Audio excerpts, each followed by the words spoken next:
Assalamualaikum warahmatullahi wabarakatuh. Alhamdulillah, bismillah, alhamdulillah. Allahumma sholli ala sayyidina Muhammad ibn Abdullah wa alihi washabihi wa ala.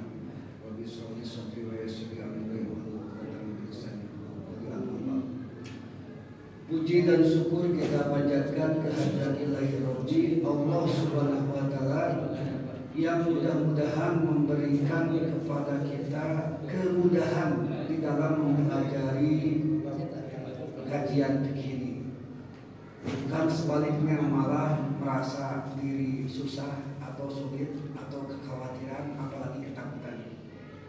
Yang jelas ada sebagian orang yang menggali dan mengkaji fikih itu lewat internet, lewat YouTube, lewat Google, lewat buku dan sebagainya.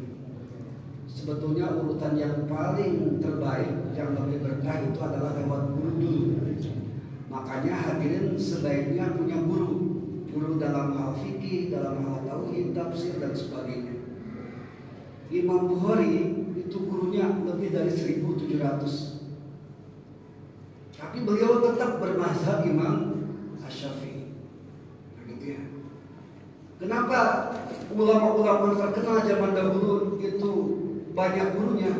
Karena lebih kuat nanti terhubung dengan Rasulullah SAW dengan sanadnya, sanad keilmuannya dan sebagainya. Tapi kalau bapak misalnya susah untuk pengajian walaupun seminggu sekali karena banyak kerjaan, karena kesibukan, ya udahlah. Kalau memang sibuk dan harus baca buku, ya sebaiknya bacalah buku-buku yang orientasinya mazhab Imam Asy-Syafi'i seperti Sulaiman Rasyid, Fikih Islam yang warna kuning hijau itu. Atau kalau melihat YouTube atau kajian-kajian di internet, kalau bisa ya saya rekomendasikan Ustaz Abdul Somad, Yahya, Ustaz Hidayat, Ustaz Ahmad Sarwat yang berorientasi kepada mazhab Imam Asy-Syafi'i. Tapi tetap lebih baik kita mempunyai guru karena lebih berkah, lebih bermakna, lebih berhikmah. Salawat dan salam semoga limpahkan kepada junjungan kita Habibana wa Rasulana Sayyidina Muhammad Rasulullah SAW. Allahumma sholli ala sayyidina Muhammad wa ala ali sayyidina Muhammad. Hadirin kaum muslimin rahimakumullah, kita langsung saja kita review sedikit. Yang pertama rukun sholat itu kemarin niat minimal 3 ya. Minimal 3. Ada yang namanya qasdu, ada yang namanya ta'addud, ada yang namanya ta'yin. Dengan kalimat usolli fardhu. Nah, fardhu apa? Apakah asar maghrib itu minimal 3. Usolli fardhu asar, usolli fardhu maghrib. 3 kalimat. Usolli fardhu maghrib atau asar atau zuhur atau apa? Itu yang pertama. Niat. Yang lainnya sunnah semua, keutamaan saja. Rakaataini, arba rakaatin, terus makmuman, imaman dan sebagainya. Tapi wajib ketika kalimat imaman dan makmuman ketika sholat Jumat dan sholat i'adah. Mohon diingat ya Pak ya. Jadi usolli fardhu maghrib 3 huruf itu. Selain itu sunnah. Kita kan lengkap. Usolli fardhu maghrib salah sarabat mustaqil ada makmum kan gitu. Nah, yang wajib itu usolli fardhu dan ta'yin gitu ya, sholat apa gitu ya. Nah, adapun imaman dan makmuman itu semuanya keutamaan saja. Wajib kalau 2 hal. Pertama sholat Jumat, karena sholat Jumat hukumnya wajib berjamaah. Ada imam, ada makmum. Yang kedua sholat i'adah. I'adah itu sholat diulang kembali gitu ya. Jadi misalnya gini, Pak Imam sholat di rumah, sholat asar sendirian kan gitu. Terus ke masjid ternyata belum pada sholat. Misalnya ya, udahlah saya sholat lagi lah. Kebetulan jadi imam, nggak wajib ketika sholat asar usolli fardhu asri arba'a rakaat mustaqbilal qiblat imaman itu wajib. Jadi kalau ketika sholat ada usolli fardhu asar dan imaman. Begitu juga kita. Bapak sudah sholat di rumah sendirian, mau diulang lagi, ingin berjamaah, masuk ke masjid, sholatnya sholat maghrib, berarti usolli fardhu maghribi makmuman itu wajib kalau sholat Jumat dan sholat i'adah. Nah gitu ya, itu niat. Yang kedua, mengucapkan kalimat Allahu Akbar dengan catatan bihaitsu yusmi'a nafsahu, minimal terdengar oleh diri sendiri, jangan di hati. Kalau di hati tidak sah. Kemarin ada pertanyaan, bagaimana kalau alifnya dipanjangkan? Allahu Akbar, tak sah salatnya. Karena nggak boleh memanjangkan hamzah. Allahu Akbar artinya Allah Maha Besar. Allahu Akbar artinya apakah Allah itu Maha Besar? Kemarin kalau tak salah Pak RW pun menanyakan, bagaimana kalau pakai qalqalah Allahu Akbar, kan? Itu juga tak sah karena bukan qaf tapi kaf. Kalau qaf itu artinya itu ada ya akbar wa yu'akbiru. Kalau masalah kuburan besar atau menguburkan, kalau masalah ya akbar itu telah menguburkan, berarti Allah akbar telah menguburkan. Masa kayak gitu? Kan tak pantas ya, tak sah juga. Atau mungkin hadirin ada yang takbirnya nggak pakai tasdid, hati-hati. Ada yang nggak pakai tasdid, misalnya kalau pakai Latin begini, Allah, nah ini ya. Atau mungkin kalau diarabkan misalnya begini, Allahu. Ini kalau dalam tajwid itu madlin, kalau dalam tajwid. Kalau diwakafkan itu panjangnya 2 sampai 6 harakat. Hati-hati juga, Allah, nah itu kan pakai tasdid itu, hati-hati. Bisa tak sah juga. Apa bedanya dengan ini? Allah kan? Harus Allah double L, karena kalimat Allah asal kata dari alif, lam, dan ha. Jadi harus double L. Allah. Itu review saja ya untuk takbiratul ihram. Hari ini, malam ini kita akan membahas rukun sholat yang ketiga, yaitu Bismillahirrahmanirrahim. Wasalisu al-qiyamu fil fardi lil qadiri. Yang ketiga adalah berdiri khusus sholat fardu bagi yang mampu. Jadi Pak, kalau sholat sunat boleh sambil duduk, nggak jadi masalah. Taraweh, haji, kalau haji nanti kita mampu, boleh sambil duduk. Itu nggak wajib, nggak jadi rukun kalau dalam sholat sunat. Tapi kalau dalam sholat wajib, dalam arti yang sholat lima waktu, itu wajib berdiri, apapun kondisinya. Kalau dia mampu, yang penting jangan manja. Boleh kita contohkan caranya. Ketika berdiri, bisa mampu berdiri, bisa tidak gitu ya. Karena terkadang, mohon maaf betul ya, mudah-mudahan saya salah, terkadang ada orang yang sholat kalau berjalan mampu tapi berdiri tidak mampu, itu yang jadi masalah. Sedangkan berdiri itu wajib, kalau tak berdiri tak sah sholatnya. Kalau tidak merepotkan, minta tolong kursi atau sebetulnya ya Pak ya, sebetulnya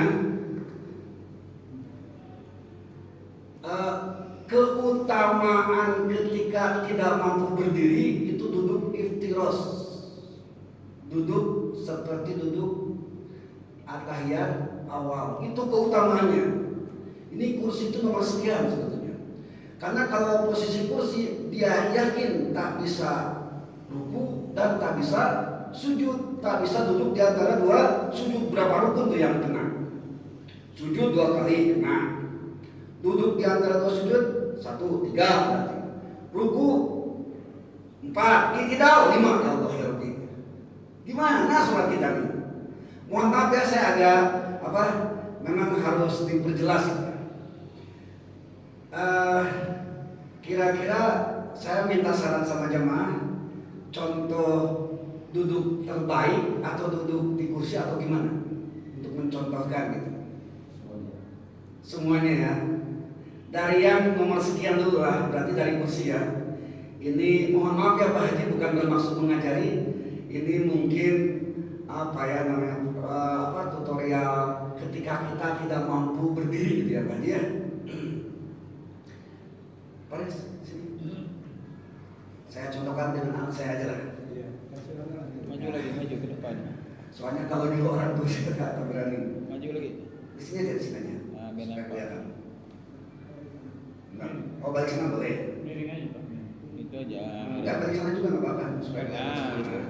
Ceritanya kita sana lah ya. Ya. Ketika mau takbir, kalau bisa jangan langsung duduk, berdiri dulu. Nah, jadi berdiri dulu. Saya yakin kalau mampu berjalan, kayaknya berdiri beberapa menit mampu lah ya kayaknya ya. Kan begitu. Nah, silakan takbir. Yang keras. Nah, takbir itu syaratnya dalam keadaan berdiri. Kalau takbir tidak berdiri, tidak sah sholatnya. Kalau dia mampu berdiri, itu kan. Tapi kita melihat banyak di antara kita mampu berdiri tapi takbir sambil duduk, itu yang jadi masalah. Walaupun saya tidak tahu apakah mampu berdiri atau tidak. Yang kedua, setelah takbir baca apa Pak? Kita udah sunnah dulu, yang penting kita rukun aja. Al-Fatihah berarti ya. Nah, coba Al-Fatihah kita hitung. Ada stopwatch nggak Pak di HP? Coba tolong baca Al-Fatihah dari basmalah sampai waladhdallin itu kira-kira normalnya berapa detik? Boleh? Yang boleh?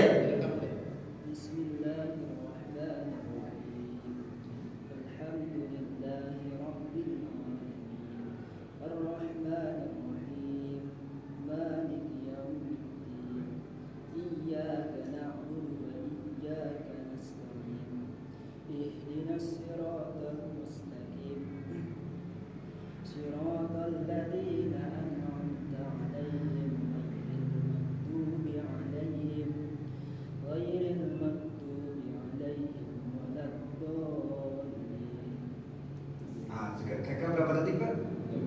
30 aja ya kita bulatkan. Kira-kira bisa nggak berdiri 30 detik? Nah itu aja. Setelah baca Al-Fatihah baca apa? Baca surat. Baca surat boleh duduk, silakan duduk. Nah gitu. Jadi ketika baca Al-Fatihah kira-kira bisa berdiri, wajib berdiri. Bahkan dalam kitabnya diceritakan Pak.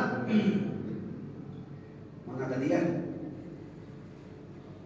Wa syartu al-i'timadu ala qadamaihi aw ahaduhuma, sampai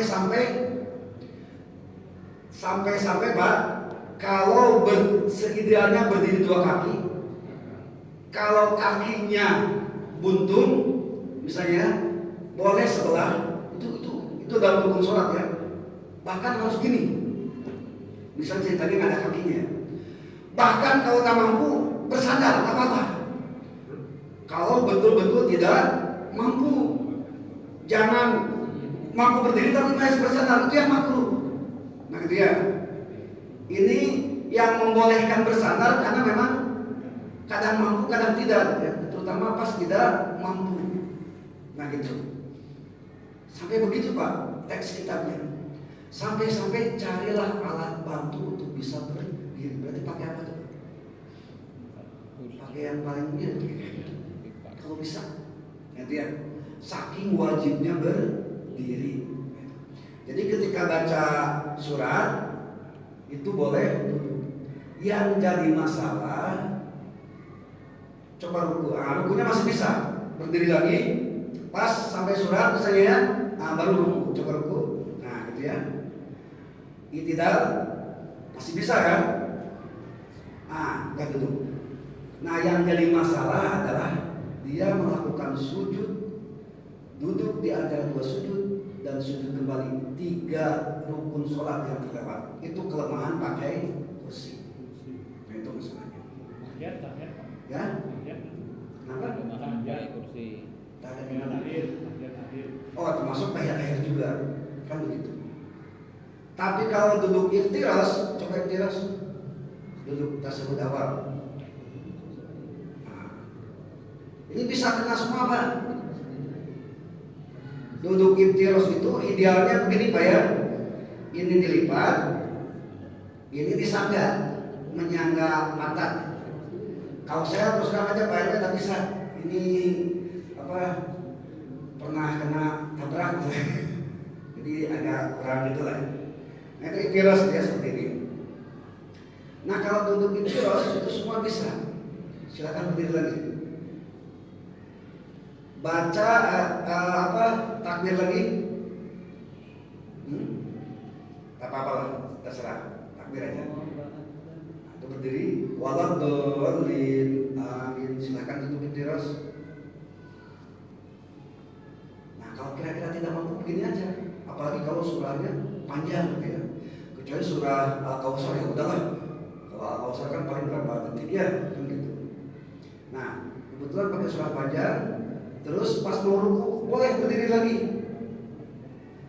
Baru ruku. Ya, pokoknya ruku aja dulu. Nah, masih posisi berdiri kan Pak? I'tidal. Nah, gitu ya. Ini bagi mereka yang kadang mampu, kadang tidak berdiri gitu ya maksudnya ya. Sujud. Nah, dan selanjutnya begitu. Tapi kalau betul-betul tidak mampu, pokoknya kalau berdiri udahlah, pokoknya cepat mati atau penyakit jadi lebih tambah parah. Udahlah, duduk aja total. Tapi kalau ketika duduk total, dia nggak kebagian ketika takbir dan al-fatihah saja. Tapi sujud, duduk di antara dua sujud, tasyahud akhir, dia kebagian. Nah, gitu ya Pak ya. Itu yang dikhawatirkan. Baik, masih ada tenang. Yang kedua, ketika berdiri dalam konteks berjamaah, maka kalau berjamaahnya 2 orang berdiri, disunahkan sebelah kanan, gitu ya, disunahkan sebelah kanan. Dan yang menjadi patokan tumit Pak, tumit makmum itu harus di belakang tumit imam. Bagaimana kalau makmumnya nomor sepatunya 45, sedangkan imam nomor sepatunya 30 misalnya, dimohon maaf nih, yang kakinya kecil gitu. Mohon maaf. Nah, yang penting patokannya tumit. Walaupun kakinya menjalar ke sini, tapi tumitnya di sini, itu masih sah. Yang penting patokannya tumit masih di belakang imam. Nah, gitu gambarannya. Ini, kayak gini aja. Kalau kita bandingkannya, segini. Yang penting tumit saya sebagai makmum itu di belakang tumit imam. Walaupun ininya sejajar, tak jadi masalah. Jadi yang dipatokkan adalah tumit ketika berdiri.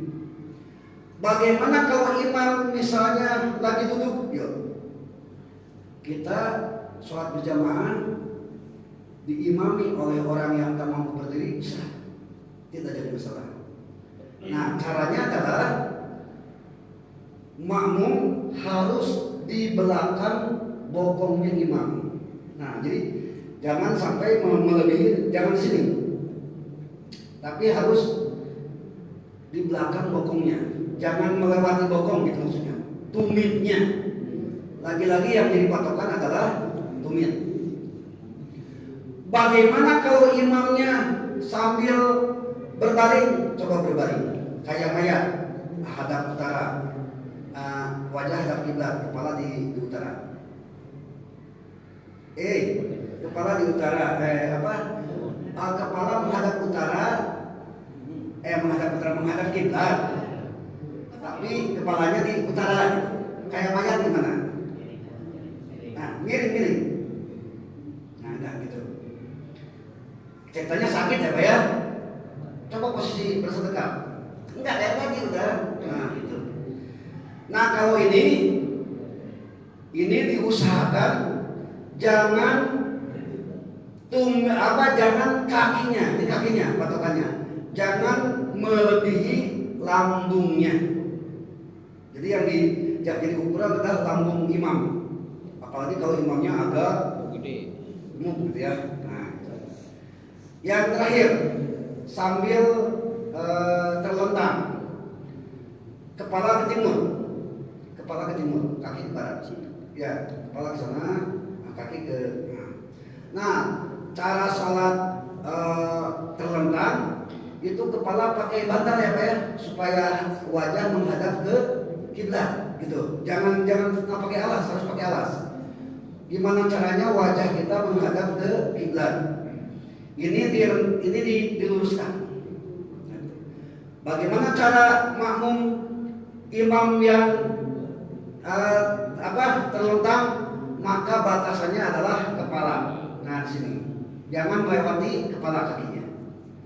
Cuma pertanyaannya, masa imam kayak ada imam yang lain gitu maksudnya ya. Cuma ini daruratnya gitu. Kebetulan imam di Al-Kausar nggak ada lagi. Ada. Nah gitu lah ya. Dah selesai.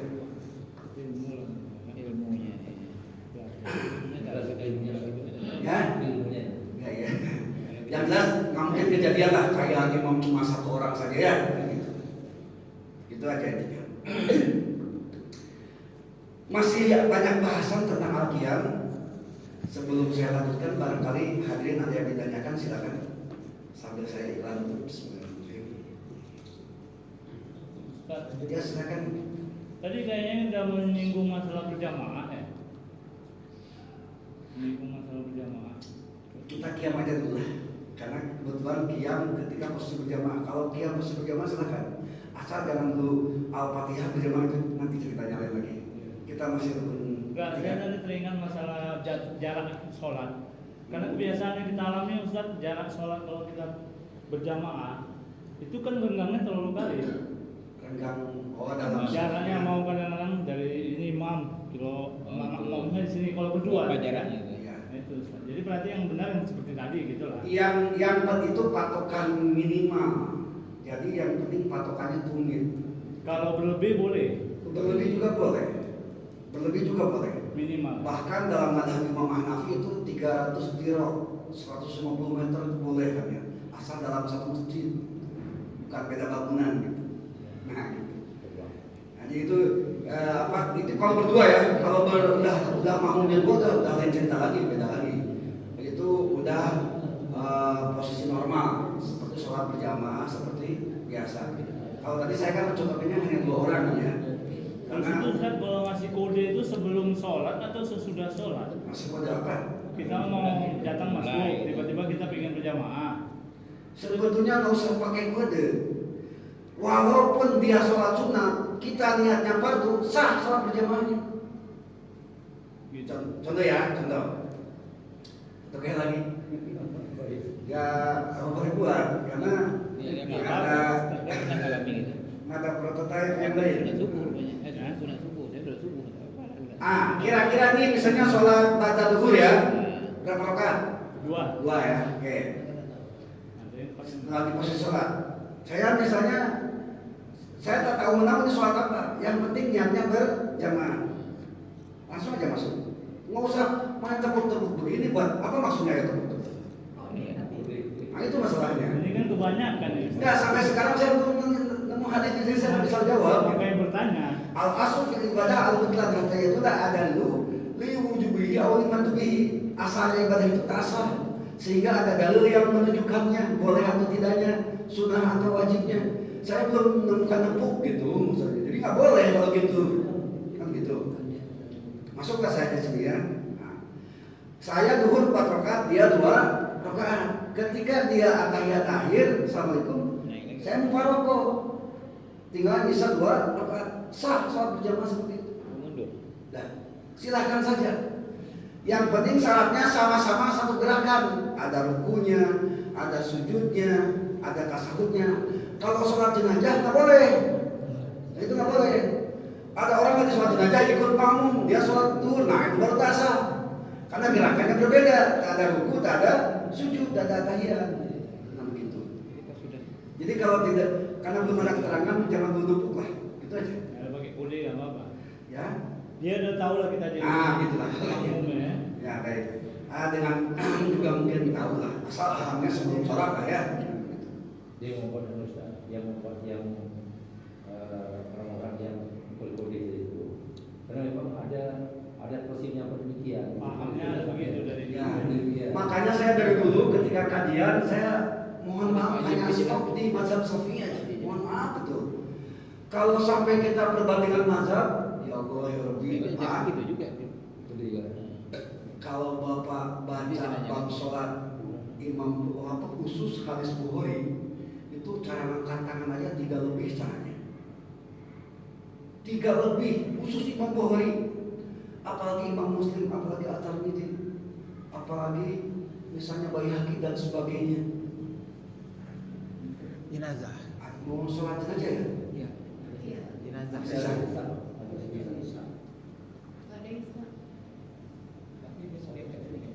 Boleh boleh Pak.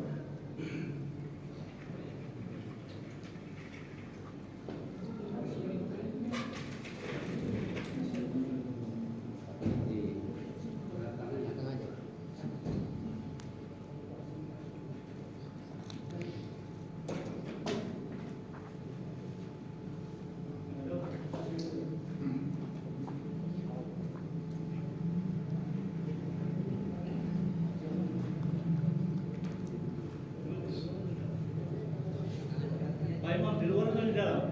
Dalam. Jenazahnya. Di dalam aja.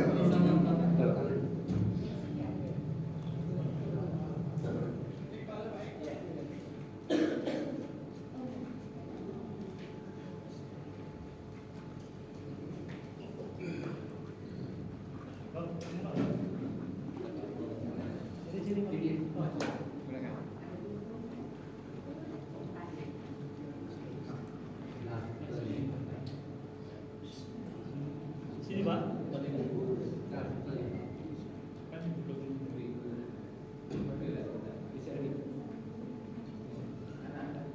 Sana ya. Bang, bantu bang saja nih sebelah sini.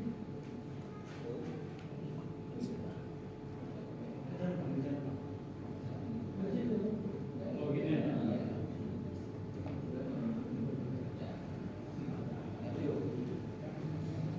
Ya baik.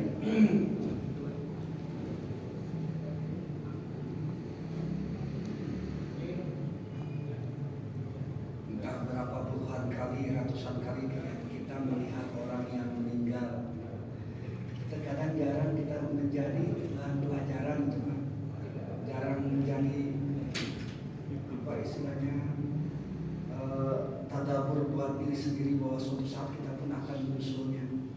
Dan saya pernah bilang awal yuhasab yaumil qiyamah sholat, yang pertama yang akan dipertanyakan dan dipertanggungjawabkan ketika kita di akhirat adalah sholat begitu. Jadi terkadang ratusan kali kita melihat musibah, ratusan kali kita melihat orang yang pergi begitu apa, yang pergi, yang wafat, tapi kadang-kadang hati ini masih keras, masih senang baca Quran daripada Quran, masih senang lihat tontonan daripada tontonan. Jadi ya Allah, yang mudah-mudahan makanya Pak, ketika baca Al-Fatihah usahakan kita itu betul-betul ya Allah ihdinas shiratal mustaqim. Kalau bisa seperti itu Pak, karena intisari daripada Al-Fatihah itu 2, iyyaka na'budu wa iyyaka nasta'in dan ihdinas shiratal mustaqim. Gitu ya. Makanya ketika sholat pertama takbir itu apa simbolnya angkat tangan. Bapak coba lihat di film, kalau angkat tangan itu biasanya Menyerah. orang Menyerah. itu kita penyerahan diri, itu begitu. Makanya takbir ihram itu artinya ketika kita mulai sholat haram memikirkan apapun urusan dunia. Itu maksudnya. Nah sekarang masalahnya coba tanya sama kita masing-masing, ketika kita sholat masih mikir dunia nggak Pak? Nah itu padahal haram, kan begitu. Allah sudah memberikan waktu 24 jam sehari. Sholat 5 waktu kira-kira totalnya berapa menit Pak? Ya kalau satu sholat 10 menit, 50 menit, 50 menit Allah cuma minta haram memikirkan dunia dan yang lainnya. Fokus sama Allah Subhanahu wa Ta'ala. Sisanya silahkan mau fokus kerja, mau fokus apapun. Sisanya berapa? 23 jam 10 menit. Ya Allah, Allah cuma minta 50 menit itu fokus. Diberikan waktu yang seluas-luasnya 23 jam 10 menit, 50 menit masih tak fokus juga. Kan kurang ajar kita tuh. Kalau kita kurang ajar, kalau kita sudah gini, kalau masjid sudah mengumumkan innalillahi wa inna ilaihi raji'un, nyesel kita Pak sholat kita. Karena karena tumpuan ibadah, semua ibadah itu sholat, itu masalahnya. Makanya saya selalu keras, yuk kajian sholat, bukan apa-apa. Sudah bener nggak sholat kita, kan begitu. Bapak kadang-kadang kok merasa bangga ya, kok merasa tenang ya, sholat dari dulu sampai sekarang gitu aja, level 1, level 2, kapan level 10-nya, kapan level sempurnanya, kan begitu. Saya mohon maaf ya di pakai hitungan-hitungan ya Pak ya, supaya kita dalam arti di sini saya pun ikut mikir juga Pak. Rukun sholat kemarin ada berapa? Ada 17 kan? 1, 2, 3, 4, 5 dan seterusnya sampai 17. Yang pertama niat. Kalau berjamaah ini rukun sholat nomor 21 pasti 27. Nah, pasti itu janji Allah dan Rasulnya. Nah cuma niat kan ada syarat kan tadi. Nah, kira-kira kualitas niat kita berapa Pak?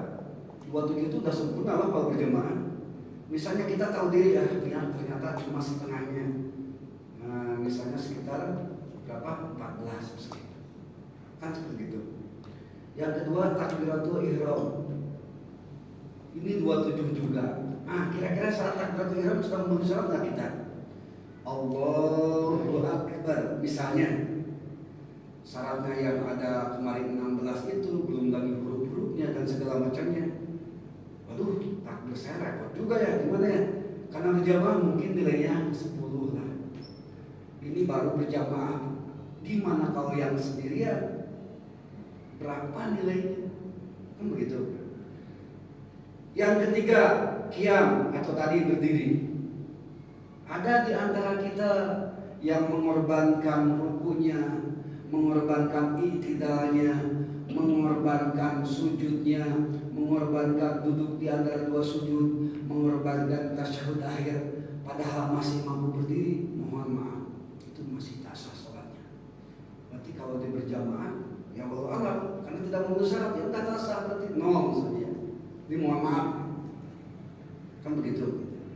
Al-Fatihahnya, nah ini yang membuat para imam agak khawatir dan sebetulnya tak boleh khawatir.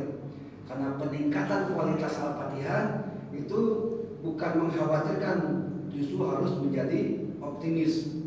Karena kita kan makhluk yang bisa belajar, walaupun sudah tua, tetap masih bisa belajar. Berapa kualitas Al-Fatihah kita?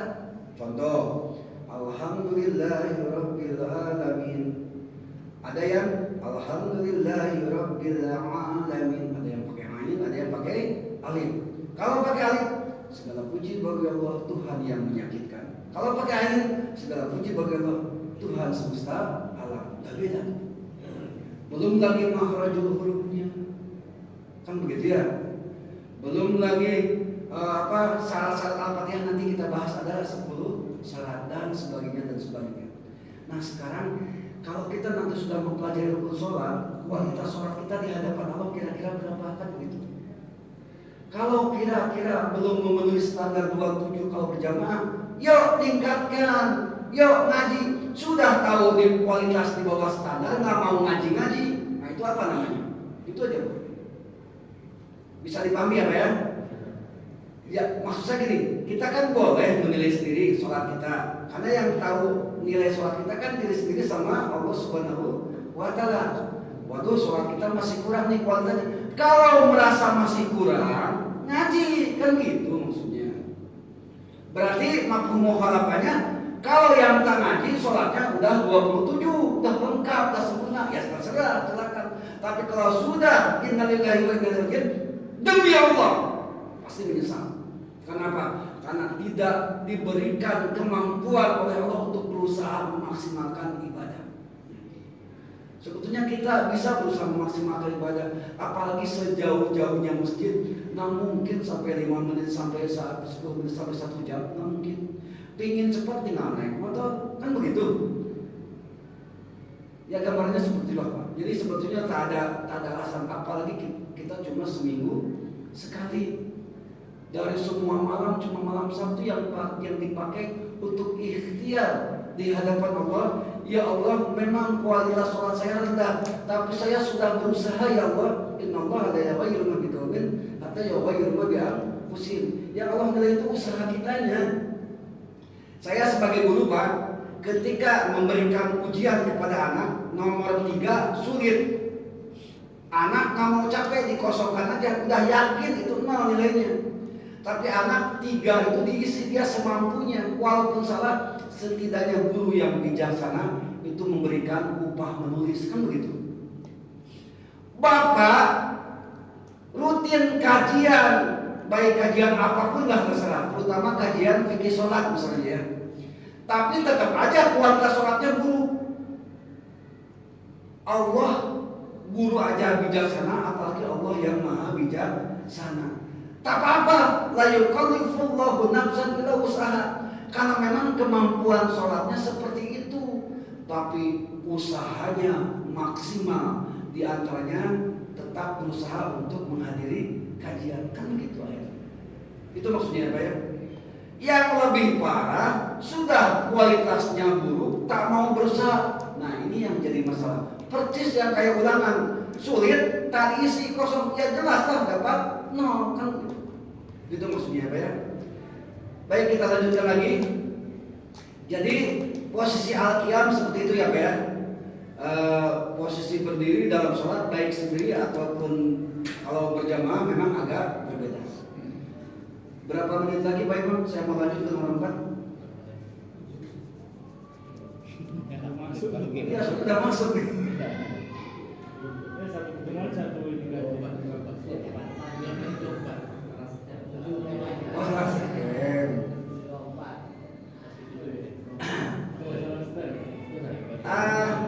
Hadirin kaum muslimin rahimakumullah, sebelum saya masuk ke rukun yang keempat, masalah niat, takbiratul ihram dan berdiri, barangkali ada yang ditanyakan, silakan. Kita terbuka saja gitu Pak, enggak apa-apa. Dan mohon kalau ada saudara kita yang misalnya tidak sesuai dengan rukun sholat, mohon kita watawasau bil haq watawasau bis sabr, saling memberitahu gitu ya. Karena bukan apa-apa, ini krusial masalahnya tentang ibadah sholat. Cukup ya, ada pertanyaan lain? Cukup. Baik, kita lanjutkan ke rukun sholat yang keempat. Bismillahirrahmanirrahim. Ar-rabi'u qiraatul Fatihah. Yang keempat adalah membaca Al-Fatihah. Ya, silakan. Ini ada dua porsi yang kita dapat jelaskan. Kita bangun dari sholat, bangun dari perubahan hukum sholat itu. Sehingga dari rakaat pertama kedua ada yang menjelaskan bahwa begitu kita berdoa langsung Allah Akbar. Ada bahkan setengah kita bekerja baru lakukan. Apalagi imam dalam rangka untuk menghindari makmum dan imam. Jadi kalau seandainya dia baca dari awal, dia ini Allah, bisa jadi apakah mau di luar imam atau bagaimana. Jadi ada dua versi. Ada dari awal dia berdiri langsung imam itu Allah, juga ada pertengahan. Mau sempurna berdiri baru dia Allah. Jadi yang mana yang sebenarnya? Berarti itu takbir intikal ya, bukan takbir ihram ya. Kalau takbir intikal itu hukumnya sunnah. Tapi tetap saya jelaskan gitu ya. Ketika posisi imam bangkit dari sujud, Rasulullah mengajarkan dua hal. Yang pertama istirahat dulu, baru naik, gitu kan? Itu yang pertama. Yang kedua, dari sujud langsung berdiri, gitu ya. Itu dua-duanya boleh. Karena ketika Rasulullah menjelang usia senjanya, memang duduk istirahat dulu, baru berdiri. Tapi ketika Rasulullah masih kuat, itu dari sujud langsung berdiri. Nah, gitu. Jadi sesuai umur lah. Kalau masih dari sujud langsung berdiri itu berarti ya masih muda, itu aja lah pokoknya. Kalau masih istirahat dulu baru naik, nah itu ya udah senja, itu aja lah pokoknya. Nah, sekarang bagaimana cara membaca takbir intikal ketika dari sujud ke berdiri? Karena sunnah, jadi dibolehkan senyamannya kita mau di mana. Menghindari daripada makmum mendahului. Makmum mendahului imam satu rukun itu hukumnya makruh. Mendahului imam dua rukun itu hukumnya batal berjamaahnya. Contoh, imam masih berdiri, dia sudah i'tidal. Nah itu batal berjamaahnya, tak sah berjamaahnya. Atau sebaliknya, makmum tertinggal satu rukun itu masih sah berjamaahnya. Tapi tertinggal dua rukun itu batal, tak sah berjamaahnya. Bukan tak sah sholat ya, tak sah berjamaahnya. Kecuali udzur. Nah ini, apa itu udzur? Contoh, saya misalnya muakib itu posisi dapat baca Al-Fatihah ketika imam sudah baca Al-Fatihah. Misalnya imam waladhdallin, kan biasanya setelah amin baca Al-Fatihah ya di belakangnya, kan gitu. Ternyata imam baca surat pendek, Bismillahirrahmanirrahim, Yasin, Allahu Akbar, gitu kan? Nah itu udzur namanya. Kira-kira menurut Bapak lanjutkan Al-Fatihah atau ikut imam? Tidak, jangan ikut imam. Tetap harus baca Al-Fatihah. Yang disebut qiraatul imam wa qiraatul ma'mum itu ketika masbuk. Imam misalnya lagi minal jinnati, baru jinnati kita masuk, wanas ruku kita nggak keburu Al-Fatihah kan, kita ikut imam. Itu termasuk qiraatul imam wa qiraatul ma'mum. Al-Fatihah imam ditanggung, Al-Fatihah ma'mum ditanggung oleh imam. Atau yang kedua, ketika kita masuk imam sudah ruku, gitu kan? Kita cepat takbir, terus ruku. Nah, itu namanya qiraatul imam wa qiraatul ma'mum. Imam menanggung Al-Fatihah yang masbuk. Tapi orang yang muakib, yang seukuran dia mampu baca Al-Fatihah, dia ikut berjamaah, berarti kan leluasa baca Al-Fatihah, kan begitu. Ternyata imam ngeprank, baca Yasin tapi cuma satu ayat misalnya, berarti nggak keburu kan Al-Fatihahnya, teruskan baca Al-Fatihah, gitu. Teruskan aja sampai waladhdallin baru susul imam. Jangan sampai ngikuti imam, karena siapa yang naung Al-Fatihah dia, karena dia muakib bukan masbuk. Itu masalahnya. Jadi kalau tadi kasus seperti itu, biasanya dua rukun mau tertinggal. Kan udur karena tidak disangka oleh seorang makmum. Itu masalahnya. Bahkan sampai sujud terakhir pun boleh. Mari kita praktek lagi. Contoh nih ya. Jadi ilmu makin belajar makin merasa bodoh ya. Nah, saya misalnya pas dia baca surah, pas dia baca Al-Fatihah ada misalnya. Belum baca Al-Fatihah kan berarti kan. Terus dia misalnya baca surat paling pendek, Yasinnya cuma satu ayat coba. langsung ruku. Nah, saya lanjutkan Al-Fatihah walaupun dia ruku sampai waladolin gitu. Terus tidak masih sah berjamaah. Terus sujud masih sah berjamaah. Terus bangkit masih sah berjamaah. Kalau Al-Fatihah ini belum selesai ya, sujud lagi masih sah berjamaah. Berdiri lagi, ceritanya Al-Fatihah belum selesai. Nah, tetap ikut imam tapi dianggap ketinggalan 1 rakaat. Nanti ketika imam atahiyat salam itu berdiri lagi. Wah, itu ketinggalan 5 rukun katanya. 5 rukun kan tadi ya. Nah, dalam rukun af'aliyah itu ada yang namanya af'aliyah qasirah, ada yang af'aliyah tawilah. Kan udah beda lagi. Di saya pribadi saya baru dulu dengar itu. Oh iya, tak apa-apa. Iya, ya, tak apa-apa. Begitu. Itulah jadi pertanyaan sadisnya kemana aja kan gitu ya. Akhirnya kan gitu ya. Ini itu pertanyaan sadisnya gitu. Jadi aliyah tawilah itu pertama ruku ya, yang kedua sujud yang pertama, yang ketiga sujud yang kedua. Aliyah qasirah itu itidal dan duduk di antara 2 sujud. Itu tidak dianggap karena qasirah. Jadi yang pertama itu adalah ruku, sujud yang pertama dan sujud yang kedua. Boleh melewati 3 rukun. Nah, seperti itu. Ustaz, Iya. maaf juga nih. Orang tua kita ini kan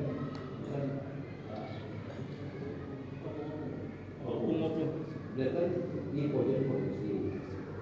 Saya pun tak tahu bagaimana. Jadi saya tahu barangkali mungkin beliau usul ya. Tapi kalau saya biarkan seperti ini, apa namanya kepada Ustaz?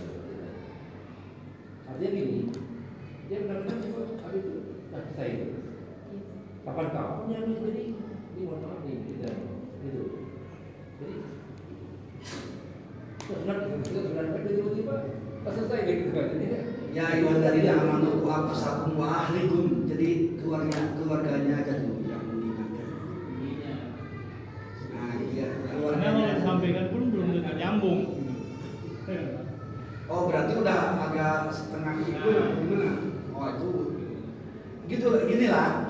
Saya tidak bisa memberikan sebuah keputusan gitu ya. Karena memang harus ada rekomendasi dari medis. Apakah ada kemampuan apakah ada kemampuan ketika af'ali daripada rukun sholat? Itu masalahnya. Jadi mohon maaf Pak Imam, saya khawatirnya salah gitu ya. Jadi yang jelas orang yang mampu berdiri itu tidak ada gantinya, mohon maaf. Ketika takbir harus berdiri, ketika Al-Fatihah harus berdiri. Bahkan kalau duduk di kursi, yakinlah nggak bisa ruku, yakinlah nggak bisa itidal, yakinlah nggak bisa sujud, nggak bisa duduk di antara 2 sujud, nggak bisa sujud lagi, nggak bisa tasyahud akhir. Itu berapa rukun yang ditinggalkan kalau masih mampu berdiri? Berarti selama ini tak sah sholatnya. Tapi kalau betul-betul tak mampu, saya kan tadi langsung mempraktekkan kan, sambil duduk, sambil berbaring, sambil terlentang. Nah, kalau tak mampu ya memang silakan aja. Nah, masalahnya kita tidak diberikan keterampilan, kemampuan orang ini bisa berdiri atau tidak, itu masalahnya. Yang berhak itu adalah medis, bukan kita, mohon maaf, gitu ya. Jadi begitu Pak Imam, itu sementara. Maaf. Cukup ya, udah masuk waktu. Hadirin kaum muslimin rahimakumullah, ternyata Al-Fatihah tidak bisa terlaksana. Insyaallah minggu depan saja. Itu saja mungkin yang bisa saya sampaikan. Mohon maaf atas segala kekurangan. Usikum wa nafsi bittaqwallah. Wassalamualaikum warahmatullahi wabarakatuh. Waalaikumsalam.